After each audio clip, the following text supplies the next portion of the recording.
The Buddha's undeceptive truths. Once, when I was back in college, on the day of my honors oral exam, I was sitting in the room with the professors, and one of the professors was late. So as we were waiting for him, the other professors were talking among themselves. One of them, the one who taught modern European intellectual history, was telling about a student who had just come into his office. She wanted to discuss Goethe, so he talked about the Marxist interpretation of Goethe and the Freudian interpretation of Goethe. But she told him, "I don't want those interpretations. I want the truth." All the professors in the room laughed, and I said to myself, I've got to get out of here. The idea that the search for truth would be something you would laugh at, and this was even before postmodernism had taken over the college. A lot of us come with an education that calls the whole concept of objective truth into question. It teaches us to view truths simply as efforts by people to influence other people, to get them under their power, either politically or intellectually. When you're taught that, everything gets called into question. This is not only in modern academia. You see it in academia all over the world, through many different periods, as people get more and more dubious about the idea that they're actually learning anything of objective value. But when we come to the Buddhist teachings, he talks about the Four Noble Truths as being undeceptive and not other than what they are. He's basically saying that they are objective truths. He didn't have much use for the idea of truth with air quotes. You might ask, how does he know they're objective? Look at his analysis in Dependent Co-arising. He's showing you why we have that question about objective truth. We think that the information we get through our senses is our most reliable information, but prior to sensory contact, there are all kinds of things going on in the mind. There are intentions, acts of attention, choosing what to focus on, what not to focus on, perceptions. All kinds of things shaping the things we're going to see and hear and taste and touch and smell, even before they happen. So no wonder we're dubious as we get conscious of these different factors and see how they shape even basic things like how we see an object, how we listen to a sound. We begin to wonder, is there any objective truth at all? The Buddha, though, said that there is one noble truth that's the noblest of the bunch. That's the truth of Nibbana. It's outside of dependent co-arising. It's something totally unfabricated. The processes of dependent co-arising are fabricated. They're put together. They're put together with a purpose, often with ignorant purposes. But there's this other possibility of something where you actually step out of the processes of your mind into something that is outside of space, outside of time, outside of purposes. That gives you a different perspective, something that's not conditioned in any way at all. To say nothing of social conditioning or linguistic conditions, there's no conditioning, period. No perceptions, no thought constructs, no feelings, no sensory consciousness, no awareness of the body. As the Buddha said, it's the ultimate happiness. And it is a state of knowing, even though you're not engaged in the six senses. As he said, this consciousness is not experienced through the six senses. It's something outside.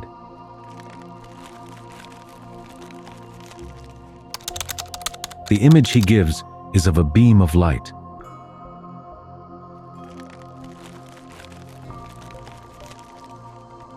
Ordinarily, say, when the sun rises in the morning and a light beam goes through a window in the eastern wall of a house, it'll land on the western wall. If you take away the western wall, it'll land on the ground. And as he asked the monks, if there's no ground, what happens? Back in those days, they believed there was water under the ground, supporting the earth. So, it would land on the water. What if there's no water? The beam doesn't land. Think about that for a minute. A beam of light that doesn't land. Because it doesn't reflect off anything, you don't see it. Think about outer space. It looks black to us, but there's light streaming in all directions. We see the light only when it's reflected off of things. In the same way, there is this consciousness that doesn't engage the senses, and it's totally unfabricated. The question is, how do you know? This is where the path comes in. All four of the noble truths, the Buddha said, are true and not otherwise than what they seem. The third truth tells us that there is this possibility of the cessation of suffering. But to get there, we need to fabricate a path. And it's in the fabrication of the path that you get more and more sensitive to how the mind fabricates things, even with something as simple as the practice of virtue. Some people treat virtue as an optional part of the practice, while the real practice, of course, lies in the techniques of meditation. But the Buddha never taught it that way. He taught virtue as an integral part of the path, because it's through the practice of virtue, when you take on certain precepts and you try to follow them, that you start learning about the mind. The basic principle of the precepts is that you can break them only if you do so intentionally. So the precepts call attention to your intentions, which are one of the ways in which we fabricate our experience. You also learn which kinds of intentions are skillful, which kinds are not. And you can see how they have an impact on your life. As you start holding to the precepts, your life is going to change. The world around you is going to change. That sensitizes you to one of those factors that comes before sensory contact: intention. Even more so when you get the mind into concentration. As we were saying today, the techniques that seem to get the best results are those that make you very sensitive to the process of fabrication, like focusing on the breath. The Buddha's instructions deal with what he calls bodily fabrication, the in and out breath, and then mental fabrications, which are the perceptions you use as you try to get the mind to settle down, the mental images, the words you use, individual words, to direct yourself. For example, you can have an image of where the breath could flow into the body. Say there's a pain in the back. Do you want the breath to flow through the pain from above, through it from below? Or do you want it to go straight into the pain itself, without having any other part of the body involved? That's an issue of perception. As the instructions to breath meditation say, you try to sensitize yourself to these kinds of mental fabrications, perceptions, and feelings. Then, of course, the instructions for how to talk to yourself as you guide the breath meditation are verbal fabrication. You pick a topic and you comment on it, and the Buddha's trying to get us to see these things simply as processes, rather than in terms of what their content might be, because these are the same processes by which we create an emotion. We create a state of becoming. The emotion has a meaning. It has a content.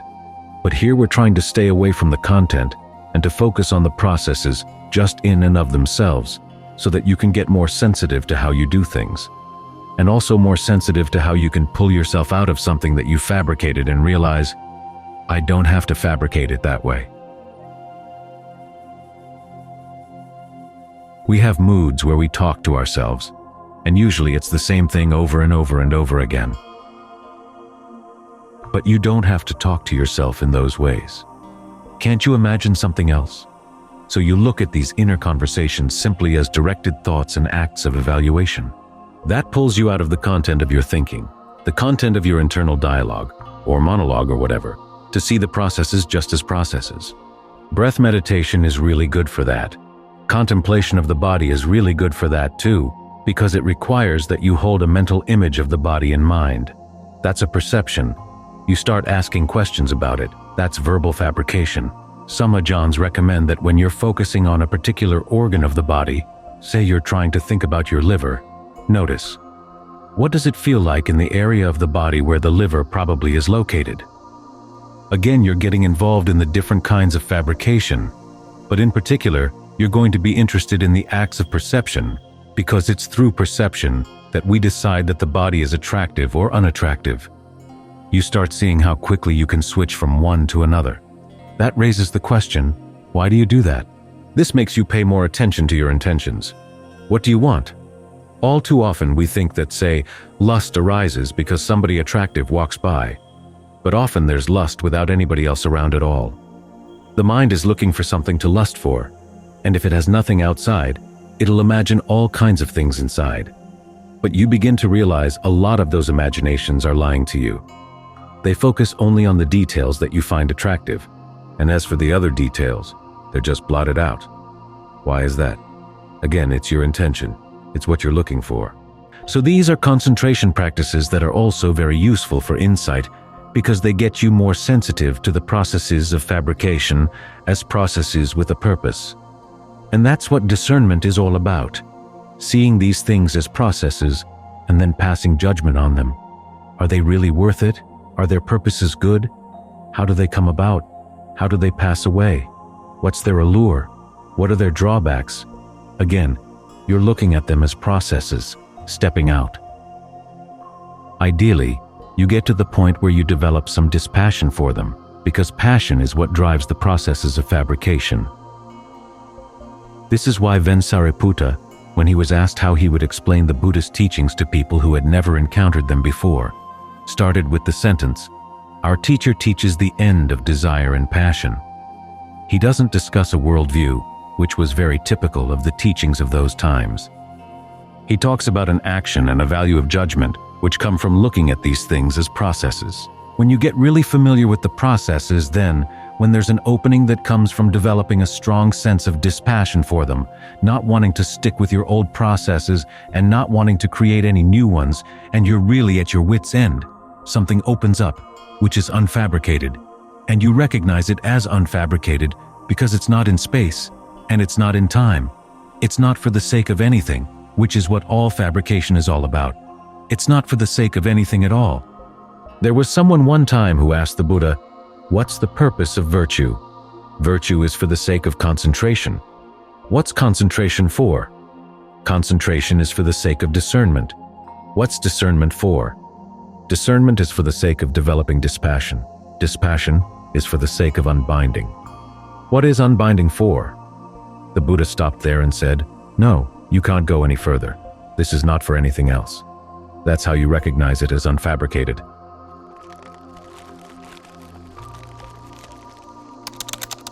And it's the same for everybody.